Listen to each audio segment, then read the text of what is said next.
जालंधर पीठ प्रसादेन पूर्णगिरी प्रसादेन देवी तत्प्रसादं कुरुकुरु पादशूल नेत्रशूल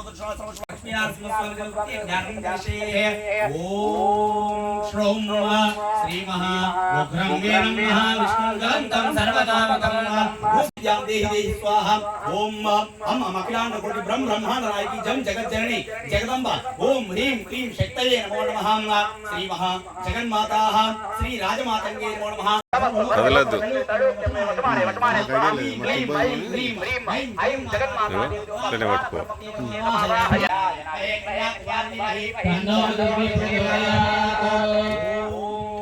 ऐं ह्रीं श्रीं ऐं क्लीं सौः नमो भगवती श्रीराजमातृ सर्वमङ्गलमाङ्गल्ये शिवे सर्वार्थसाधिके शरण्ये त्र्यम्बके देवी नारायणे नमोस्तुते श्री महागौरी देवी लोकमावाहयामि ब्रह्मणस्पदा आनस्सम्बन्नो वनस्ते रसावनम् एकदन्ताय विद्महे वक्रतुण्डाय धीमहि तन्नो दन्ति प्रचोदयात्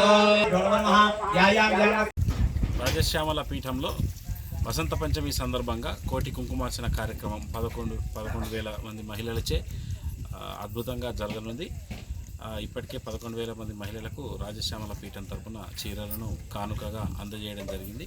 వారికి ఆ రోజు అమ్మవారి యంత్రము మరియు కుబేర కుంకుమను ఆ రకంగానే మరకత రత్నాన్ని అందిస్తూ వారికి ఈ యొక్క సేవను రాజశ్యామల పీఠం తరపున చేయడం జరుగుతూ ఉంది. వారందరూ ఏకకాలంలో ఈ యొక్క గొప్ప కుంకుమార్చనలో పాల్గొని ఆ అమ్మవారి కృపకు పాల్గొనడానికి సిద్ధంగా ఉన్నారు. అలాగే 11,000 మంది కాకుండా చూడడానికి కూడా అందరూ రావచ్చు. ఎందుకంటే ఎవరైతే అమ్మవారి చీరను ధరించి వస్తున్నారో ముందస్తుగా నమోదు చేసుకున్న వారికి ఆ యొక్క అర్చన ఏర్పాట్లున్నవి. మిగతా వారందరూ ఎవరు వచ్చినా కానీ వారు వీక్షించడానికి కూడా ఏర్పాట్లు సిద్ధమైనవి. కాబట్టి అందరూ ఆహ్వానితులే. ప్రతిరోజు కూడా ఇక్కడ రాజశ్యామల యాగం జరుగుతూ ఉన్నది. అమ్మవారికి అభిషేకాలు ఈ నవరాత్రులలో శ్యామల నవరాత్రులలో ఇవన్నీ విశేషంగా అన్నదానం కూడా జరుగుతూ ఉంది. కాబట్టి భక్తులు అమ్మవారిని దర్శించుకొని అమ్మవారి కృపకు పాత్రలు కాగలరు.